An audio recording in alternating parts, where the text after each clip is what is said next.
Hello guys, welcome back to the channel. तो आज के इस वीडियो में आपको बताऊंगा एक नया अपडेट जो कि बहुत ही बढ़िया आया है व्हाट्सअप के अंदर। तो इस वीडियो को ध्यान से देखिएगा और लास्ट एंड तक देखिएगा करके। जब इस चैनल पर नए तो इस चैनल को सब्सक्राइब कर लीजिए, इस वीडियो को लाइक कर लीजिए, क्योंकि मैं ऐसे ही कमाल के अपडेट्स लेकर आता रहता हूँ। तो चलिए शुरू करते हैं। तो यहाँ पर गाइस आपको क्या करना होगा, सबसे पहली चीज़ यहाँ पर आपको प्ले स्टोर पर जाना होगा। प्ले स्टोर पर जाने के बाद व्हाट्सअप टाइप करना होगा और यहाँ पर ओपन की जगह अपडेट यहाँ पर दिखाई देगा आपको। यहाँ पर आपको अपडेट कर लेना होगा आपका व्हाट्सअप एप्लीकेशन।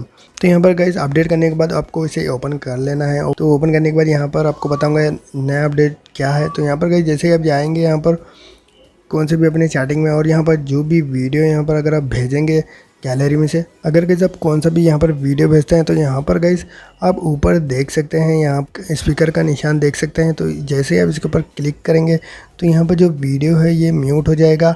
और जैसे ही आप यहाँ पर सेंड करेंगे तो यहाँ पर जो इसकी आवाज़ है वीडियो की वो बिल्कुल भी नहीं जाएगी। अगर आप यहाँ पर वीडियो किसी को भी भेजना चाहते हैं बिना आवाज़ के तो यहाँ पर आप म्यूट करके भी यहाँ पर ऐसे भेज सकते हैं। तो बहुत ही बढ़िया यहाँ पर एक अपडेट आया है गाइस, तो इसे इस्तेमाल कीजिए अपडेट करके। तो उम्मीद करता हूँ कि आपका वीडियो अच्छा लगा होगा। अगर वीडियो अच्छा लगा तो लाइक कीजिए, शेयर कीजिए और चैनल को सब्सक्राइब करना मत भूलिए। Thank you very much.